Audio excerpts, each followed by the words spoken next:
O assunto de hoje, bem-aventurados os aflitos, está contido no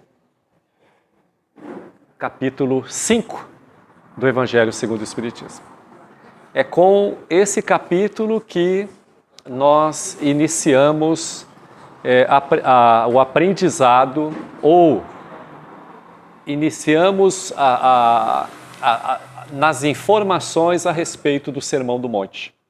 Então, daqui até o capítulo 10, os Espíritos e Kardec vão versar sobre esse discurso. Então, nós podemos nos sentir como se estivéssemos lá no monte, ao ouvir Jesus informar que bem-aventurados serão os que choram, porque serão consolados. Bem-aventurados os pobres, porque alcançarão a misericórdia, alcançarão as alturas, quer dizer, a bem-aventurança é esse estado de felicidade, essa condição de se encontrar em paz de espírito. Bem-aventurados os que têm fome, porque serão saciados. Bem-aventurados os que perseguem a justiça, quer dizer, aqueles que buscam a justiça e aqueles que perseguem a justiça, que são condições distintas, porque serão satisfeitos nessa condição. E depois ele vai dizer assim, poxa, mas ai de você, rico, ai de vós, ricos, que vivem na opulência, que vivem zombando daqueles que, e subjugando aqueles que vivem à margem da sociedade. Para vocês haverá choro e ranger de dentes.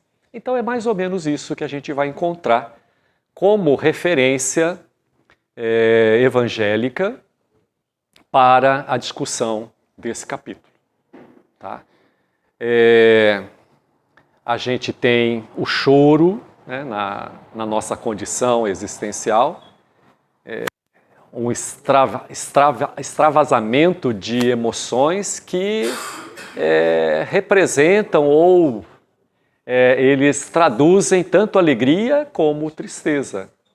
Mas, normalmente, a gente tem o choro como o sofrimento, como a dor, ok? E é interessante a gente refletir nessa bem-aventurança para aquele que chora, ok? Ou bem-aventurado aquele que é pobre, porque verá Deus. Também, por um tempo, a gente se acostumou a entender que era preciso exercitar a pobreza, fazer voto de pobreza para alcançar esse Deus, alcançar esse reino. Inclusive, haviam aqueles que acabavam se enclausurando e abdicando, vamos dizer, da prosperidade para alcançar essa graça. Mas, se a gente tiver um mínimo de vontade para refletir a respeito dessas falas, nós vamos ver que Jesus não está dizendo que qualquer choro vai ser consolado. Também não está dizendo que a pobreza leva à realização. E nem que o rico também irá para o inferno, por assim dizer. Tá? É lógico que essas aflições que nós nos debatemos na existência, elas precisam ser abordadas de uma maneira racional e lógica para poder compreender a orientação de Jesus. A pobreza ele coloca desde o início no discurso. Então a gente entende que é condição primeira, condição fundamental para alcançar a bem-aventurança. Representa a humildade, quer dizer, não representa o recurso que a gente tem, a classe social a que nós pertencemos, não representa, enfim, a opulência, representa sim a humildade, porque a gente sabe que tem pobres, que são orgulhosos. Então, enfim, essa pobreza de nada está servindo né, para essa experiência. Enquanto que a gente tem ricos, né, a gente tem pessoas bem posicionadas na sociedade que são humildes. Quer dizer, exercitam a caridade fazendo bom uso da riqueza. Fazendo bom uso da riqueza. Vejam, se a gente tem nesse laboratório, que é, digamos, a Terra, a nossa casa aqui de aprendizado, se a gente tem oportunidades de experimentar a pobreza, de experimentar a riqueza, de experimentar a beleza, né, de experimentar a feiura, por assim dizer, né, de fazer experimentos mil, é porque isso é providencial para o nosso aprendizado, para a nossa construção. Tá? Principalmente para nós que entendemos que a reencarnação é um postulado, enfim, que sustenta, por assim dizer, a maioria, digamos assim, daquilo que a gente tem como injustiça dentro da sociedade. Quer dizer, é um suporte, é uma coluna, tá, que esclarece por que nós sofremos, por que nós sentimos dor. Ok?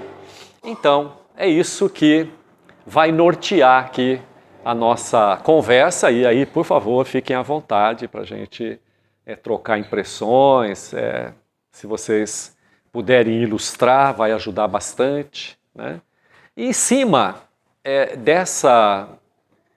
digamos assim, desses textos evangélicos, doutrinários, Kardec vai fazer comentários.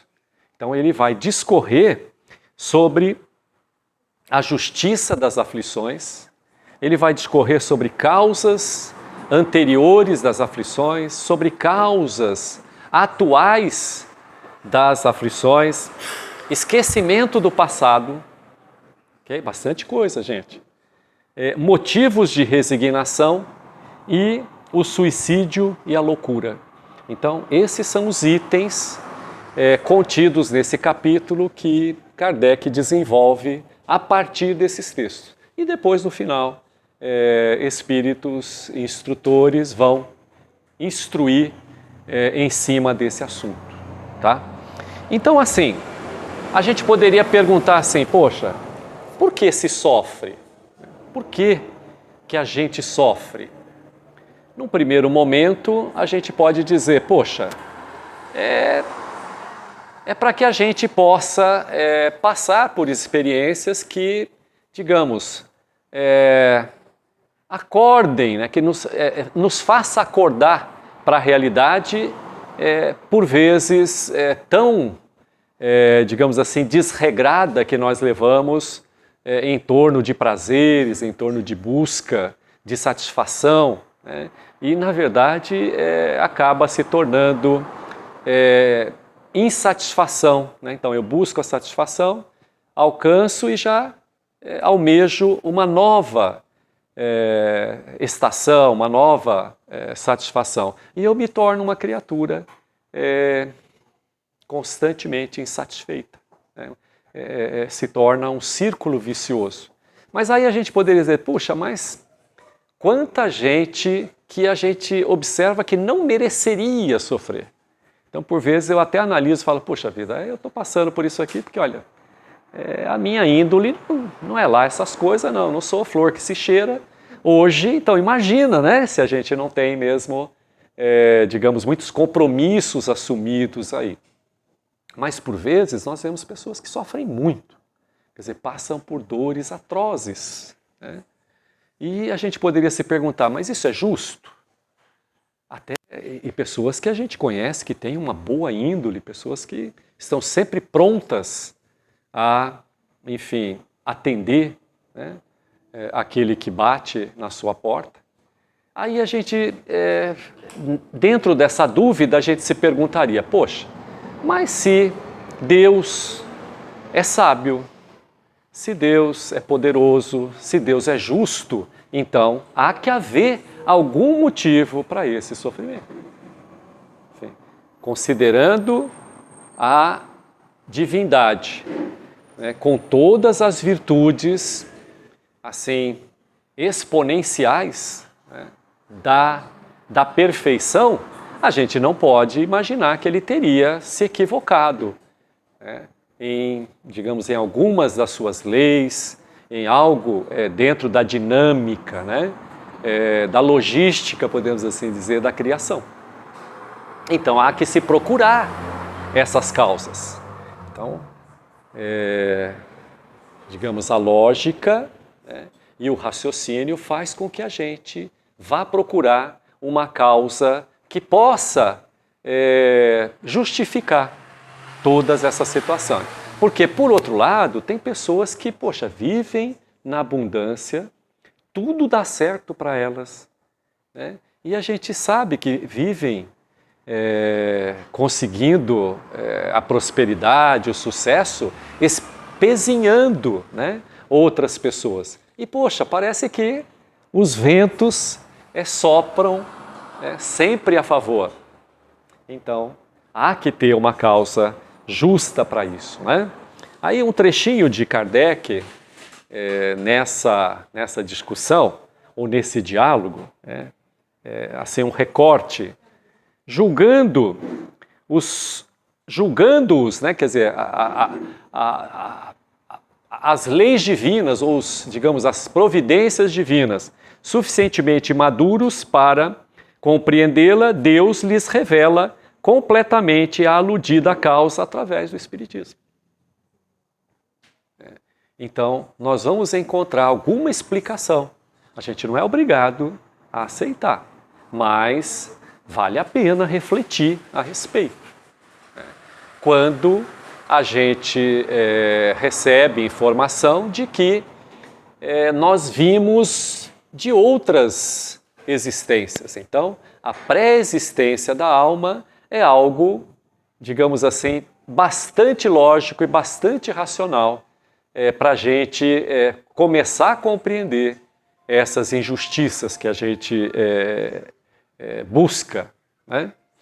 Então, as causas atuais, e que vamos dar continuidade. Então, a gente está falando aqui, muitas vezes, quando nós vamos buscar um contexto no tempo, a gente fala como se fosse dos outros, quer dizer, a gente está falando dos outros, mas não podemos esquecer que a gente poderia e com certeza deveria estar dentro desse contexto, né? A gente, por exemplo, ilustra que Jesus veio num período difícil, né? O Império Romano, enfim, pintava e bordava em cima, né, do povo principalmente. Então, crime, violência, corrupção, desregramentos outros, enfim, toda a ordem de desmandos estava presente. Aí a gente vai dizer, puxa, mas eram os fariseus, né, que, digamos, levam tudo ao pé da letra. Não, era aquela escola dos saduceus, que são materialistas, e assim por diante. Ok? Mas aonde é que nós estávamos nesse momento? O que eu estava fazendo? O que nós estávamos fazendo? Antes ou depois? Ou ali, ou, enfim, em outra região, no espaço? Então, esse é um caráter, eu diria que é o caráter fundamental que consola, onde a doutrina espírita nos consola. Porque ela esclarece por vias racionais e lógicas que nós estamos num processo de crescimento. Quer dizer, nós estamos em movimento, sempre buscando conhecimentos novos para, digamos, constituir o nosso edifício. Quer dizer, a gente vai construindo esse edifício sabendo que nunca a gente vai, digamos, completar essa edificação, porque a gente vai estar sempre no plano do relativo.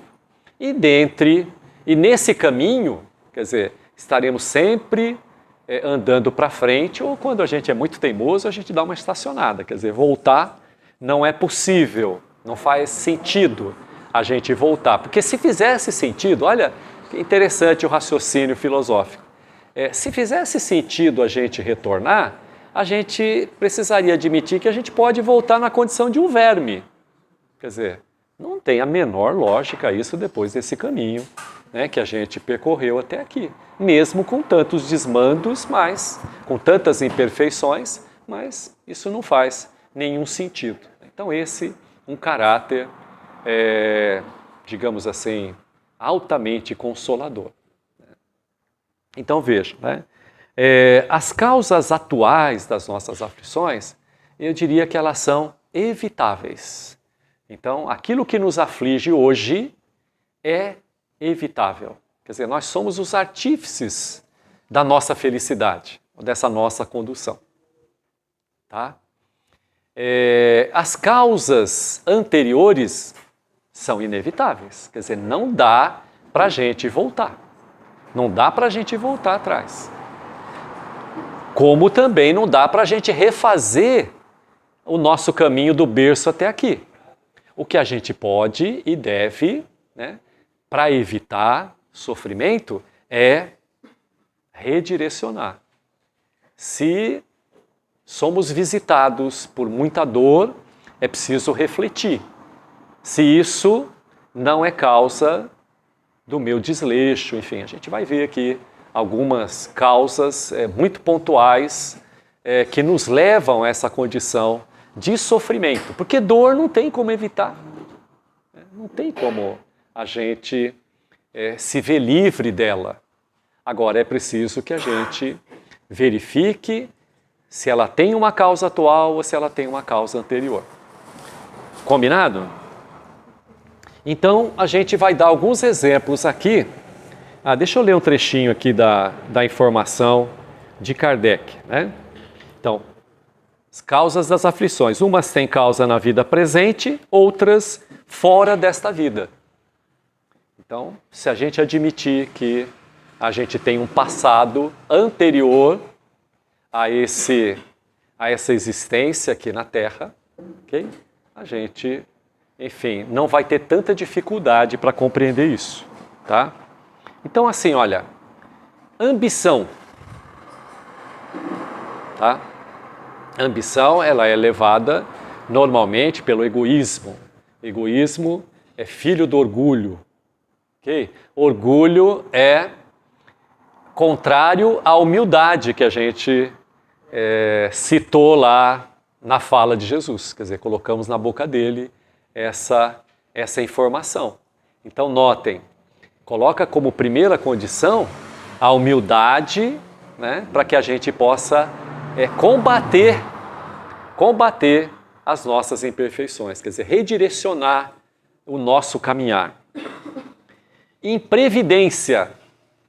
Então, muitas vezes, o nosso fracasso, ele decorre da nossa imprevidência. Nós não fomos previdentes, nem providentes.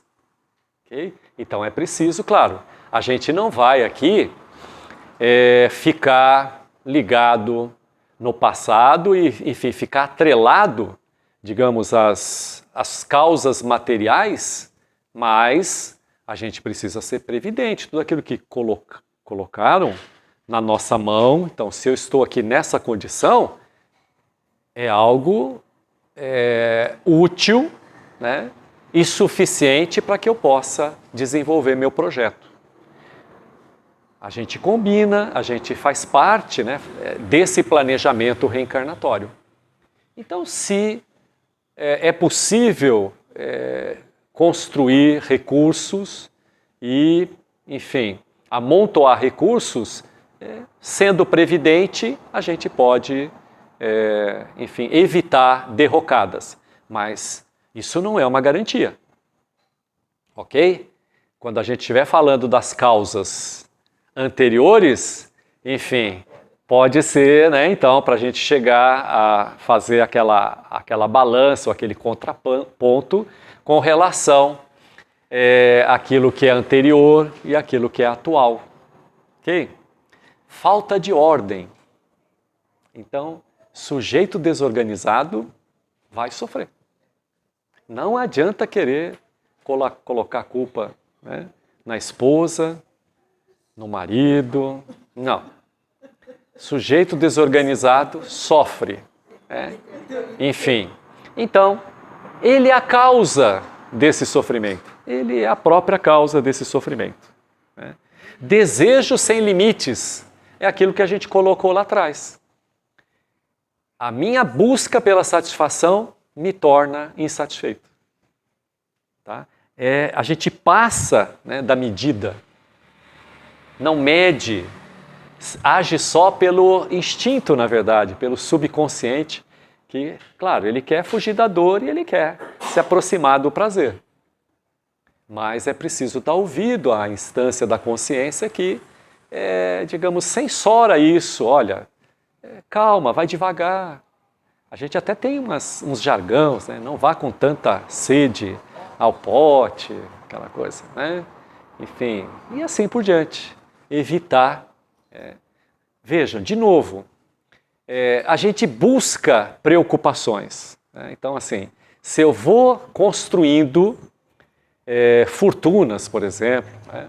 Riquezas, através da prosperidade e não faço bom uso disso, quer dizer, eu acabo me tornando uma pessoa, digamos assim, além de insatisfeita, inquieta, quer dizer, eu não tenho paz.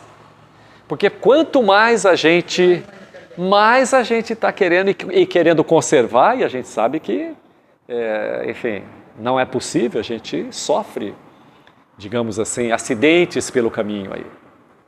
E não precisa nem ir tão longe, né? A questão da riqueza, a questão do consumismo. Quanto a gente precisa saciar assim, alguma ansiedade, alguma coisa, a gente às vezes consome coisas que a gente nem precisa. Com certeza. E precisa de outro, E sempre é uma busca que traz uma satisfação momentânea. Só naquele momento. Né? E depois vai trazer preocupação para a gente. Né? Tira a nossa paz. Em casa, podemos ter certeza que a gente tem um monte de coisas inúteis que a gente acredita úteis ou que uma hora vai precisar e tudo mais. Né? Então, o bom emprego, digamos assim, da fortuna é esse. A gente vai estudar aqui em outros capítulos que esse é o bom emprego da fortuna. Né? Mau comportamento, falta de perseverança. Às vezes a gente, enfim, não tem um mínimo de perseverança para voltar a carga, né, naquele empreendimento. Então é preciso perseverar. Principalmente no trato com as nossas imperfeições, que é a parte mais difícil da gente corrigir, né, da gente ajustar. Então é preciso perseverança, então é preciso coragem, é preciso tomar decisão, não é? É preciso ter vontade, é preciso ser disciplinado, okay? Ter paciência e ser perseverante.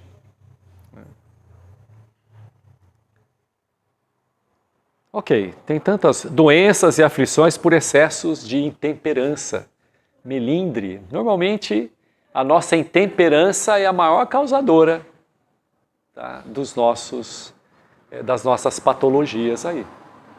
Acreditem que quando Jesus diz que o que faz mal, né, não é o que entra pela boca, é aquilo que sai, a gente não tem dúvida, porque o que sai é aquilo que a gente sente, né? É aquilo que a gente pensa. Muito bem, eu vou trazer um trechinho aqui do Kardec que elucida essa condição. Então, o homem as evitará quando trabalhar por se melhorar, moralmente, tanto quanto intelectualmente. Então, Kardec é aquele que orienta que é preciso se instruir. Espíritas, instruí-vos. Espíritas, amai-vos. Quer dizer, ele vai recorrer à orientação de Jesus e vai mais além. É preciso que a gente busque se instruir, é preciso que a gente busque conhecer. Tá? Até para a gente poder crescer moralmente. Não dá para crescer moralmente se a gente não souber do que nós estamos tratando, aquilo que nós estamos falando. Essas são causas, portanto, evitáveis. E as inevitáveis? Então, elas são decorrentes de, enfim, plantios anteriores. Então, são as causas. Às vezes pode ser do plantio ou da escolha. Então, isso a gente vai completar, né? A gente vai fechar com isso aí. Então, assim, perda de entes queridos, muitas vezes é uma prova, né? É um motivo de expiação, tá? Perda do arrimo da família, aquele que mantém a família, ok? Acidentes fora da previdência. Então, por mais que a gente seja providente e previdente, a gente vai à falência, ou a gente acaba, enfim, sendo acometido por um mal que vai nos fazer sofrer muito, mesmo sendo previdente. Reveses da fortuna, né? Então, digamos, flagelos naturais. Então, tudo isso pode estar na conta de causas anteriores. Então, não tem como a gente evitar. Digamos assim, é claro que a inteligência, a instrução, nos fará cada vez tratar com mais previdência, digamos, as intempéries da natureza, porque elas são necessárias, não tem como a gente coibir, não tem como a gente deter, não dá para fazer uma barreira ali.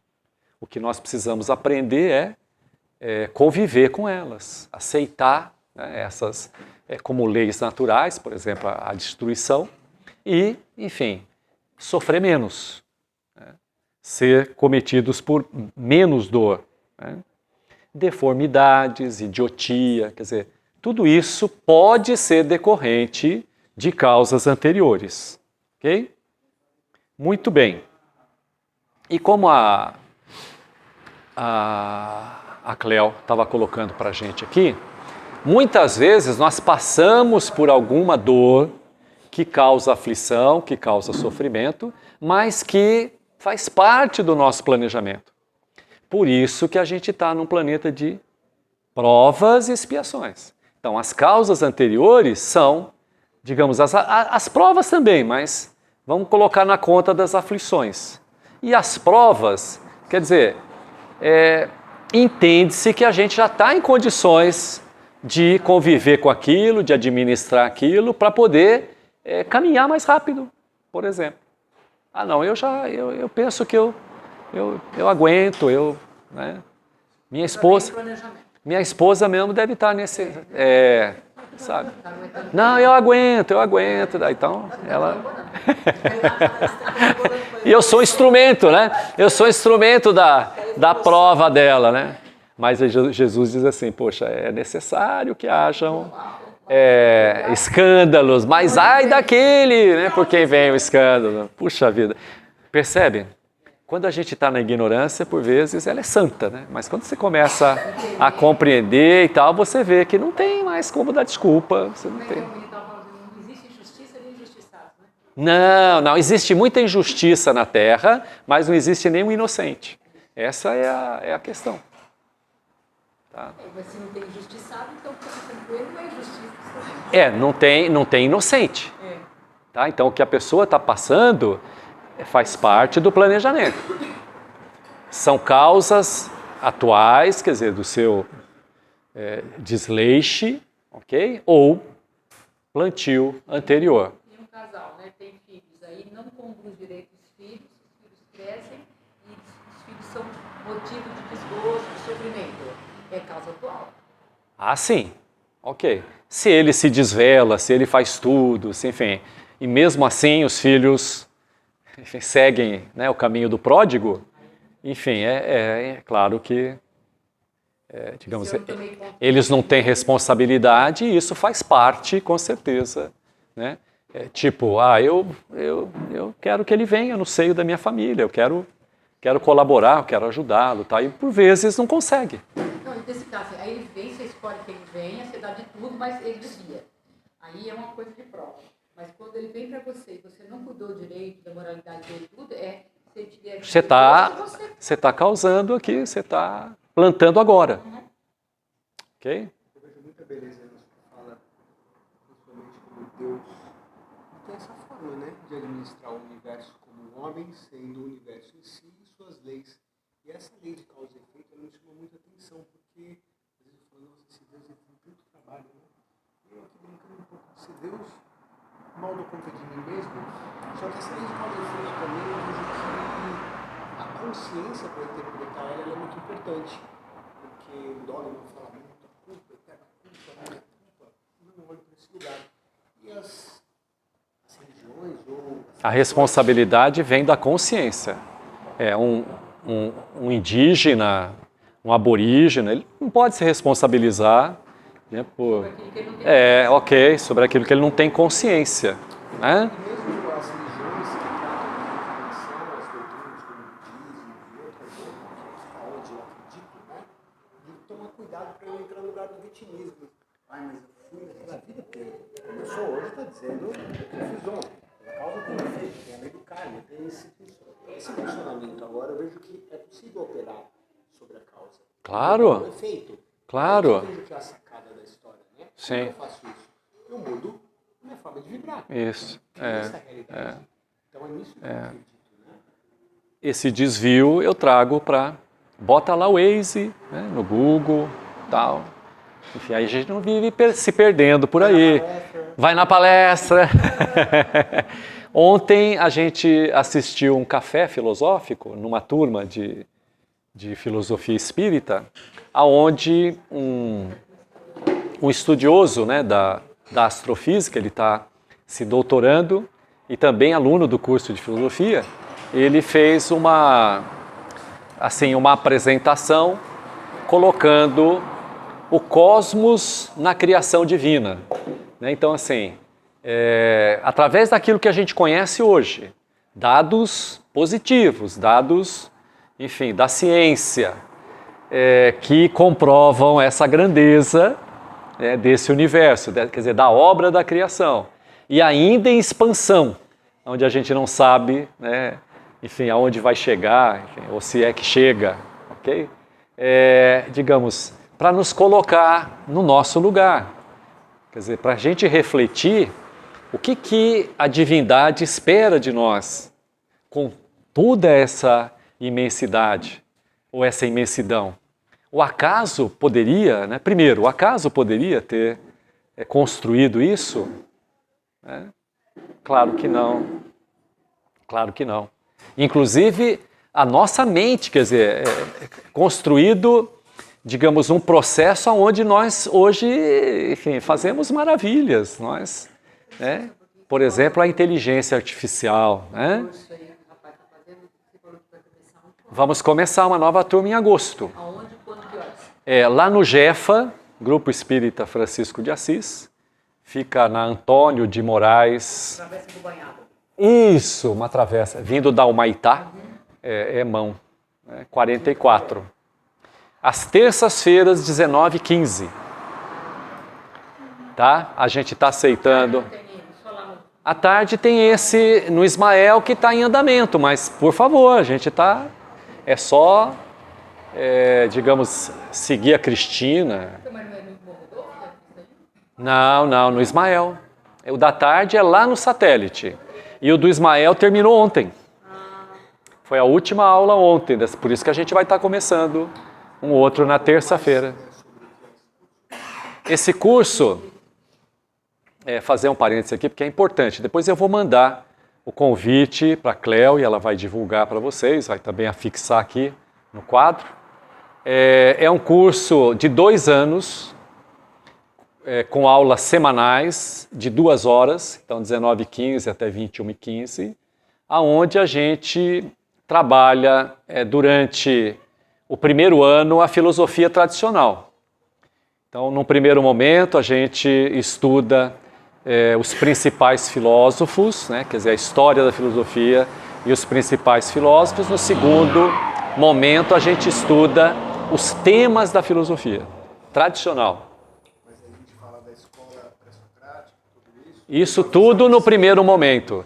Não, a visão da filosofia tradicional. Isso, exatamente. E depois os temas. Não tem como não linkar com a filosofia espírita, mas é só no segundo ano que a gente entra na filosofia espírita.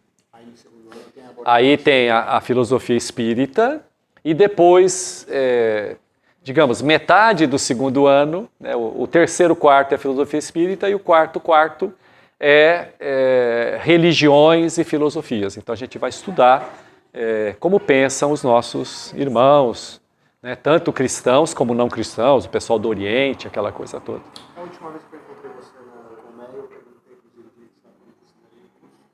Parece que chegou o momento de... Hoje eu deixei lá na Colmeia o convite para gente, para fazer a divulgação, né? Ok?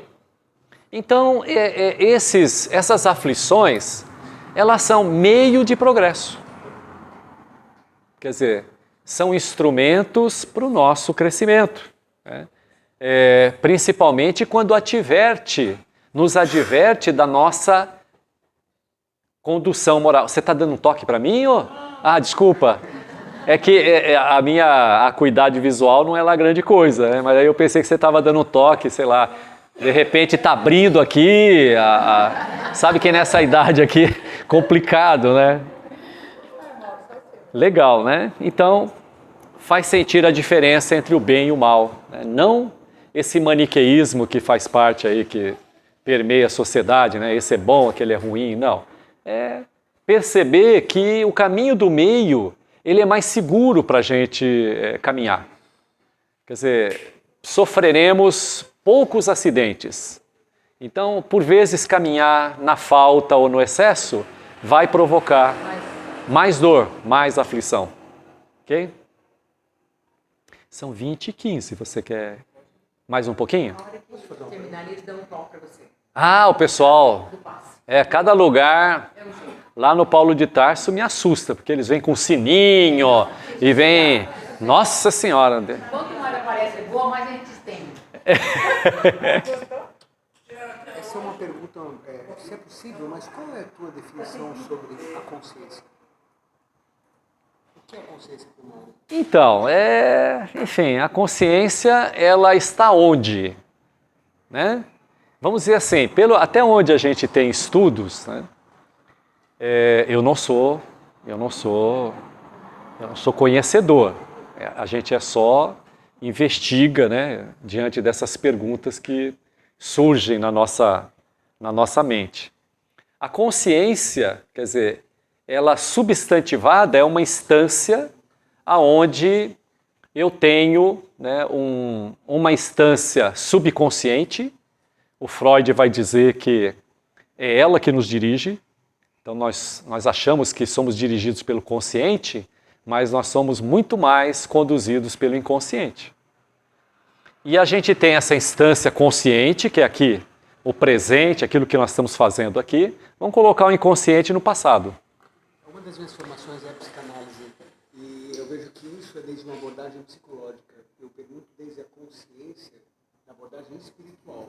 Enfim, até onde a gente consegue mensurar ou perceber.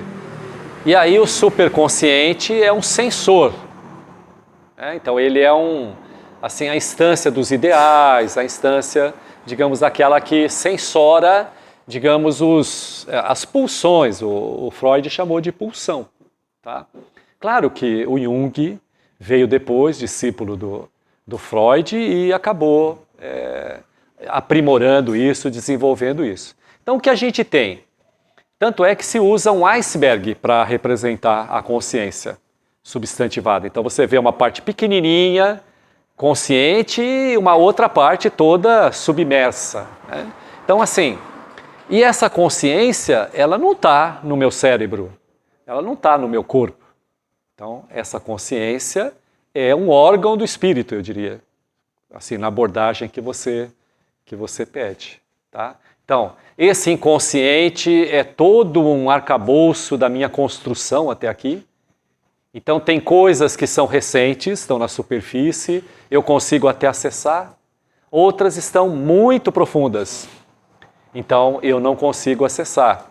Aí a gente aproveita para falar do esquecimento do passado, né? Aqui que é motivo desse capítulo, é assunto desse capítulo. Então assim, eu poderia dizer, puxa vida, tá bom, eu não desobedeci minha mãe, né? Fiz tudo direitinho, fui na escola, tirei nota boa, aquela coisa toda, não briguei com o irmão. Por que eu estou sofrendo? A gente poderia perguntar assim. Aí, claro, teria que cair aqui na conta de plantio anterior. Mas por que eu não lembro? Tá? Então, vem aí essa questão. Por que eu não lembro? Por que eu esqueço?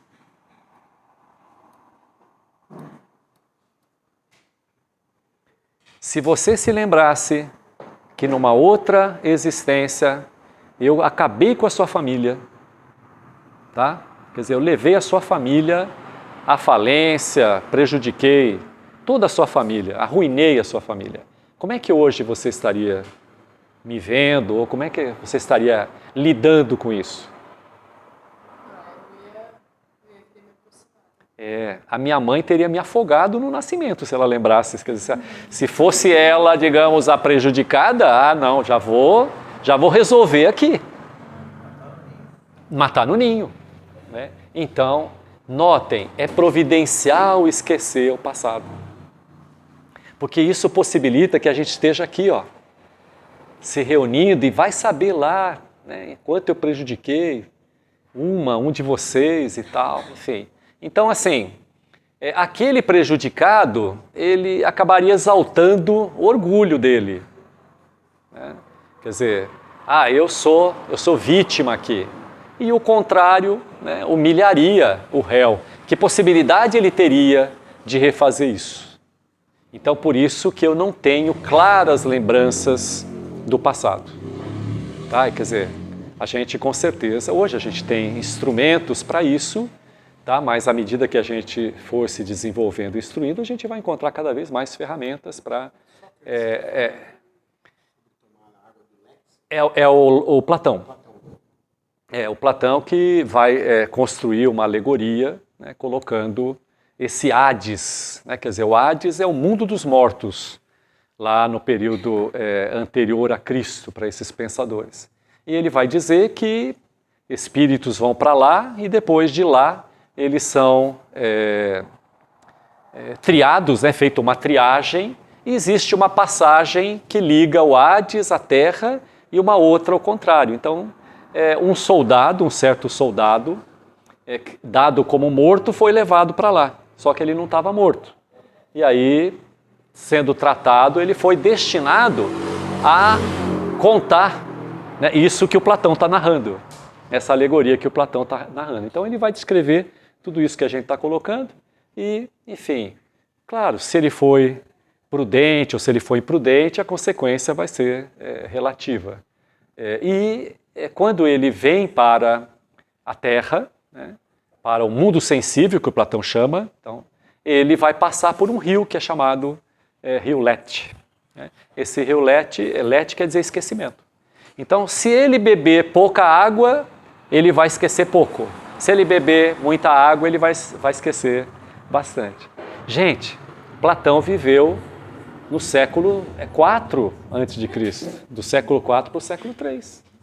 Então, esse não é um conceito espírita, por isso que a gente deve estudar até separadamente a introdução ao Evangelho segundo o Espiritismo, onde a gente tem um item lá que coloca o Sócrates e o Platão como precursores do cristianismo, por consequência do Espiritismo.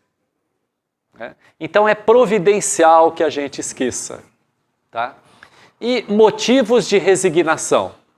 Se a gente, digamos assim, se resignar, a gente vai sentir menos dor. Tá?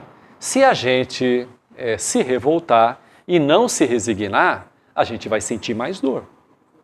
Não é assim com uma enfermidade? Quer dizer, eu sou acometido lá de um resfriado ou de uma dor de cabeça, ou seja lá, seja lá a dor que me incomoda. Enfim, se eu trato aquilo com serenidade, se eu, enfim, vivo sereno, não me exalto, quer dizer, não tenho aquilo como, digamos, uma praga de Deus, né? Uma revolta de Deus, uma vingança de Deus. Enfim, com certeza vai doer, mas eu não vou sofrer tanto. Agora, se revoltando, enfim, é o mesmo problema, mas com certeza o sofrimento é maior. E pior do que isso, quer dizer, se eu aceitar isso de forma resignada, é porque eu estou enxergando como um processo pedagógico para mim, espírito. Agora, se eu entender isso como revolta, eu não estou vendo como, digamos, um processo para minha educação. Então, importante, se a gente compreender a dor como professora, a gente sofre menos. Com certeza sofre menos. Porque de nada vai adiantar a revolta. Ela só vai piorar. E prolongar. Eu vou arruinar ainda mais o meu aparelho físico. Vou arruinar ainda mais o meu aparelho físico. O esquecimento realmente é uma enorme misericórdia, uma grande benevolência, porque é como se ele fizesse assim, né? Você fez muito besteira, você está sujo na praça, vai lá de novo, vamos deixar isso aqui para trás. Aí você vai. E acho que com a consciência a gente começa a se resignar, entendendo, poxa, eu fiz mesmo. A então, culpa. Eu estou tendo aqui minha chance, né, recebi aqui mais uma chance de me melhorar, de dar um passo fora daquilo, fazer o bem, amar o próximo, perdoar, entender que o outro também está numa situação tão precária quanto a minha. Acho que resignar um pouquinho. Passa por isso. A gente chama de alteridade. Quer dizer, o trato com o diferente. Então você aceita aquilo e através da empatia você vai se colocar naquela condição, bem como você falou. Que não é uma tarefa às vezes fácil, porque a gente está preso. Não é. Não é uma tarefa fácil. Por isso que a gente observa que o mal predomina nesse estágio onde nós nos encontramos. Nesse estágio de provas e expiações, enfim, é escola de espíritos um tanto arredios. E veja, a culpa, ela é importante. Então assim, quando eu me sinto culpado, isso vai trazer um arrependimento. Então arrependimento é o primeiro passo para a gente consertar. Ok? Agora, é preciso compreender, vocês têm falado na questão da consciência, quer dizer, é preciso ter consciência que só arrependimento não movimenta moinhos. Não. Com arrependimento, aceitação dessa culpa, eu preciso me perdoar. Olha que interessante. A gente fala muito no perdão aos inimigos. Mas como é que eu vou perdoar um inimigo se eu não me perdoo? Primeiro a gente tem que se perdoar. Então, quando eu tenho essa consciência e me arrependo, eu me perdoo. Aí eu dei o primeiro passo para consertar isso. Quer dizer, eu não consigo fazer um novo passado, né? Eu consigo só daqui para frente. É o Chico que orienta principalmente quanto a isso. Então, daqui para frente, quer dizer, se eu prejudiquei alguém, agora eu vou tentar compensar.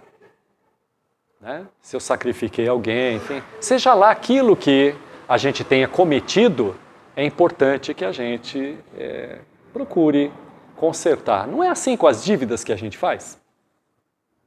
A gente gosta quando vai comprar um objeto lá de consumo e o comerciante, ele divide para a gente lá em muitas prestações. Puxa vida, isso aqui vai ser legal. Mas agora eu não posso me recusar a saldar essas parcelas. É preciso saldar até o final. E aí é interessante isso, porque de repente entra uma graninha extra E se eu for uma pessoa previdente e tal, e pensar, eu falo, puxa vida, dá para mim saldar mais prestações, eu vou encurtar essa dívida. E é assim que a gente deve entender com os nossos procedimentos morais.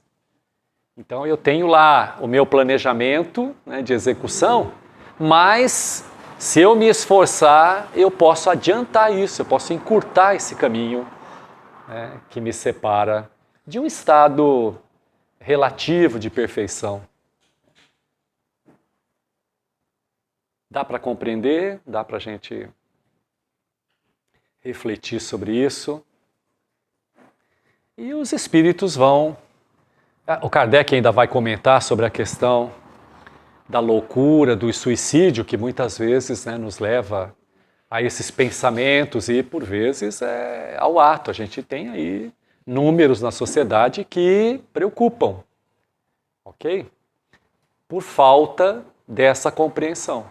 Achar que a gente resolve as coisas colocando, né, dando cabo da vida.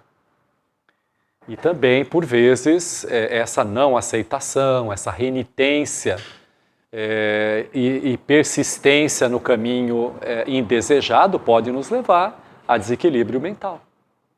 Até porque a gente vai ser alvo, né, de companhias indesejáveis do plano espiritual.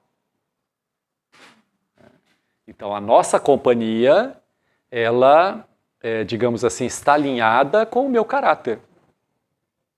Essa é minha companhia.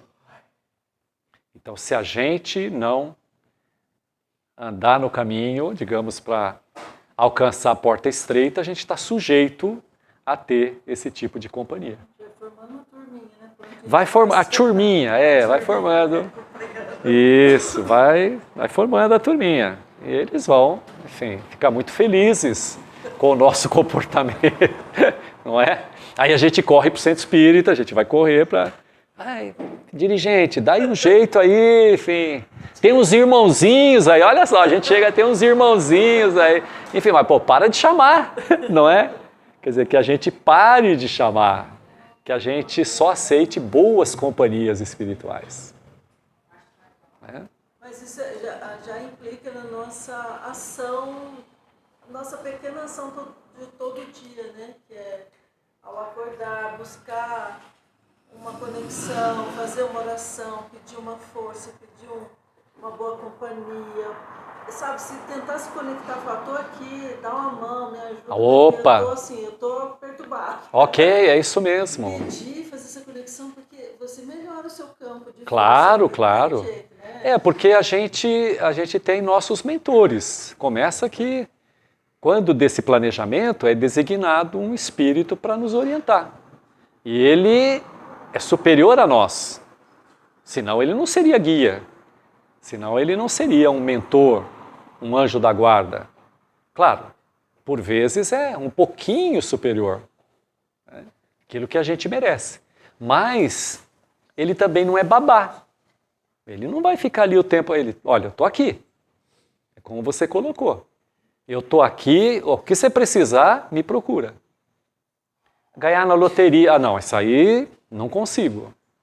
Ah, olha, eu estou aqui com um sentimento de raiva, estou preocupado com isso, esse sentimento de raiva aqui denota, enfim, sabe, um atraso aqui e tal, não estou conseguindo... Me ajuda aí. Opa, vou me esforçar aqui. Tá? Mas começa, enfim, administrando esse sentimento. Não vá, digamos, reproduzir isso, né? Aonde você está pensando, né? Quer dizer, não vá a vias de fato e vá aprendendo a dominar isso, a compreender os seus sentimentos, porque a gente não deve se envergonhar dos nossos sentimentos. Se eu sinto inveja, se eu sinto raiva, ou se eu sinto amor pelo semelhante, isso é próprio de mim, eu sou assim.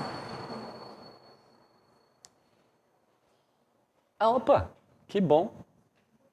Vamos lá, mais um pouco. Outra coisa também é a gente buscar o conhecimento, porque beber dessa fonte... Mas sem dúvida. Porque ajuda a expandir a nossa Sem dúvida. consciência das coisas. Sem dúvida. Kardec vai dizer assim que se reconhece o verdadeiro espírita pelo esforço que ele faz para dominar suas más inclinações. Então ele está dizendo para a gente que nós não somos anjos, santos, não, de forma alguma. A gente se acha até o povo eleito, né, por vezes. Então, muito cuidado. A espiritualidade orienta que espírita dá muito trabalho quando desencarna. Normalmente são os que mais dão trabalho. Se acha, conhece, né? Enfim, precisa ver o que a gente conhece. Então, com isso, né, Kardec quer dizer que a gente precisa se instruir, que a gente precisa, para dominar nossas más tendências, a gente tem que encontrar a razão dessas más tendências. E como se faz isso? Que caminho eu sigo? Que receita eu tenho? E isso, veja bem, a gente está falando aqui do cristianismo, que a moral pautada na doutrina espírita é a moral cristã, mas a gente tem uma infinidade de morais aí que levam para o mesmo caminho. Então quer dizer que o povo do Oriente, lá no Oriente tem poucos cristãos. Então quer dizer que o povo do Oriente está perdido, perdeu. Não. Sempre a providência envia, né, que são os missionários, são os enviados, criaturas que vêm corrigir a nossa rota, vêm dar uma sugestão, vêm dar uma orientação para que a gente se recoloque no caminho. E a gente percebe, são conhecidos, outrora a história já consagrou seus nomes, e hoje também a gente ainda encontra pessoas no nosso meio que são missionários, são pessoas que de fato vêm para dar exemplo, vêm para dar receita para a gente. Olha, enfim, façam isso que vocês vão... Ele não está dizendo isso, o comportamento dessas pessoas traduzem isso. Façam isso porque vocês vão andar mais depressa. Chegarão mais rápido. E rápido não é pressa. Importante. A gente pode ser rápido sem ter pressa. Porque a pressa, ela causa o quê? Vai ser difícil que a gente não sente ansiedade. Então, a nossa civilização, tá? Pós-moderna, né? A nossa civilização contemporânea, tem pressa. Então, tem pressa, nós temos pressa. Eu tenho pressa, eu sou um zero à esquerda, digamos, em informática, em tecnologia. Né? Aí houve um tempo que eu utilizei internet de escada, lembra? As crianças não vão lembrar disso, não vão nem saber o que é isso, mas a gente usava, né, a internet de escada, tinha que ter mas mesmo assim, estou conseguindo dar velocidade aqui. E hoje, né, com toda a velocidade que a gente tem, a gente começa, o computador começa a trabalhar um pouquinho ali, pensar um pouquinho, e você fala, mas não é possível, que lentidão. Saímos lá digamos, daqueles computadores que ocupavam uma sala, não é mesmo? Hoje, digamos, esse aparelhinho aqui, que o meu é ainda bem conservador, né? Ele guarda muito mais informações do que as que eu trabalhava lá nos anos 80, por exemplo. E assim vai. Então, velocidade sim, por exemplo, os transportes. Então hoje, a sociedade globalizada, mas hoje eu posso dizer, eu saio daqui e vou do outro lado do mundo, estou lá daqui 2 dias ou coisa assim, enfim, isso se tornou rotina. Isso é um benefício para a humanidade. As ciências médicas, como a gente sofre menos hoje numa intervenção, menos invasão, menor possibilidade de infecção, fico menos tempo de internação. Vejam, daqui a pouco, já a gente tem médicos que já operam remotamente. Enfim, agora é claro, é só não perder, digamos assim, não perder esse sentido de humanidade, né? Porque a gente vai se tornando máquina também. E isso a gente sente que é muito prejudicial na nossa relação.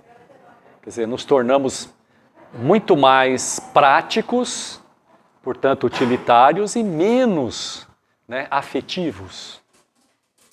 E a fraternidade a gente só consegue com afeto.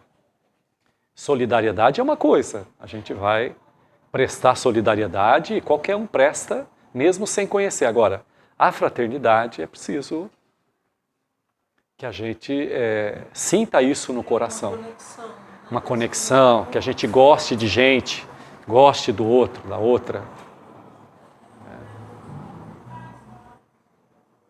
Então, como foi dito aqui, uma sociedade consumista, a gente vai criando modelos econômicos que exigem, digamos, essa velocidade no consumismo. Então, lógico que se a gente for hoje numa casa e avaliar os eletrodomésticos, a gente tem eletrodomésticos modernos que já não estão funcionando mais. Mas sempre que a gente fica na mão, a gente recorre naquele eletrodoméstico que ficou lá, né? Ele responde, ele atende. Por quê? Porque as coisas são, enfim, voltadas para o consumismo e esse giro tem que ser rápido, não pode durar muito. Não pode. E a sociedade líquida do Bauman, né? Então, assim, cada vez mais nós buscamos coisas inúteis, ok? Para a gente responder ao apelo da sociedade. Isso gera mais ansiedade. Isso gera, ok? Mais pressa, mais ansiedade, porque a gente vai criando uma expectativa.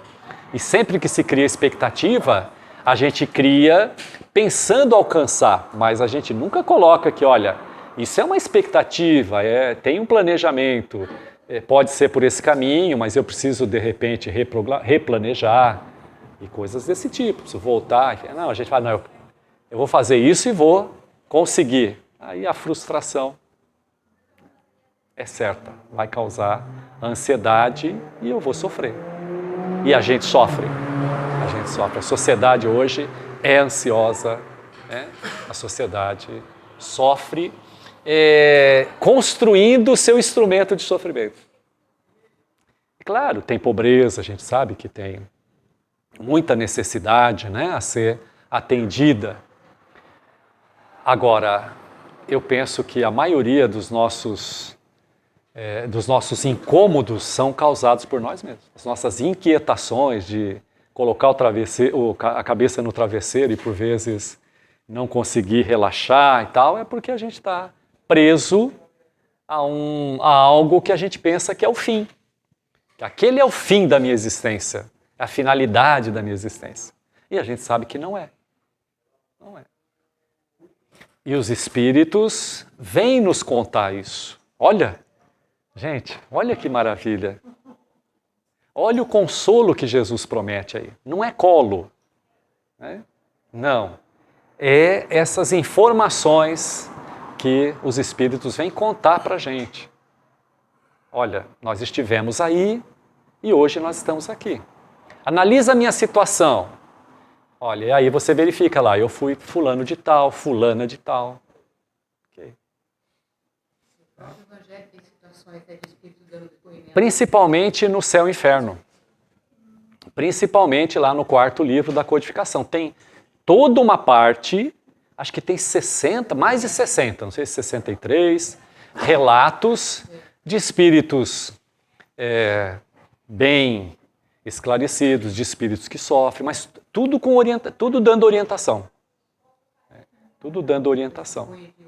Então os causos estão lá para a gente, né, para a gente conhecer.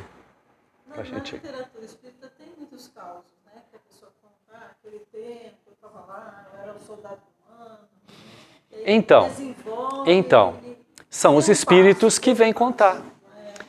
Por exemplo, aí o relato do Emmanuel para o Chico, quando ele viveu contemporâneo a Jesus.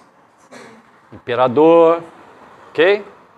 Ministro lá, pomposo, tal, que não queria descer da cátedra. A esposa cristã, olha que barato, a esposa cristã, né?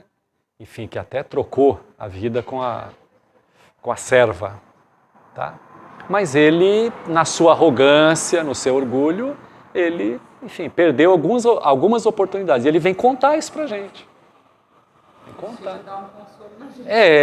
Então, se para ele deu jeito, para mim também vai dar. Não é? 2000 anos ainda. Não é? Para mim também vai dar. Então, assim, aí é importante a gente, para quem não conhece, a gente relatar. Isso foi há 2000 anos. 50 anos depois, há 1950 anos atrás, ele nasceu como escravo. 50 anos depois. Que é o nome dele?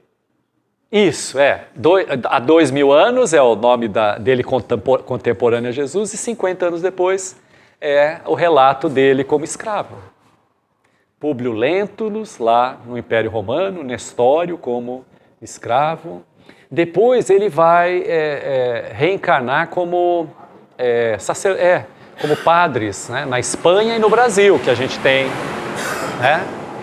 Aí tem um livro de nome Renúncia que relata esse fato de padre na Espanha e Manuel da Nóbrega aqui no Brasil. Enfim, então assim, a gente não precisa acreditar nisso e tal, mas o que custa a gente conhecer, o que custa a gente pensar nisso? Para tirar proveito, né? Para a gente poder avaliar no que isso me ajuda no meu desenvolvimento. Ninguém conta a história do Chico. Então, o Chico, ele tem, é claro, o Emmanuel, né, tem compromissos lá, estavam juntos, sim. Sim. É que assim também, né, a gente tem o Chico como santo. Então, eu acho que por vezes é importante as coisas ficar sob um véu, né? Então é a tal da providência. Porque são muito próximos, né? Então, Mas sem dúvida, sem dúvida. A gente tem informações aí, inclusive, que o Chico chegou a tirar visão, numa contenda, tirar visão do inimigo, enfim, umas coisas que o Chico deixou escapar. Né? Bom, já me deram cartão, me deram cartão. Você viu que eu não assumi pra mim? Alguém tem que fazer o serviço sujo. eu estava quase conseguindo informações. Bem na hora, né, Cláudia? Tranquilo, gente, tranquilo. Legal, eu agradeço aí a oportunidade, né, a paciência de vocês e vamos encerrar.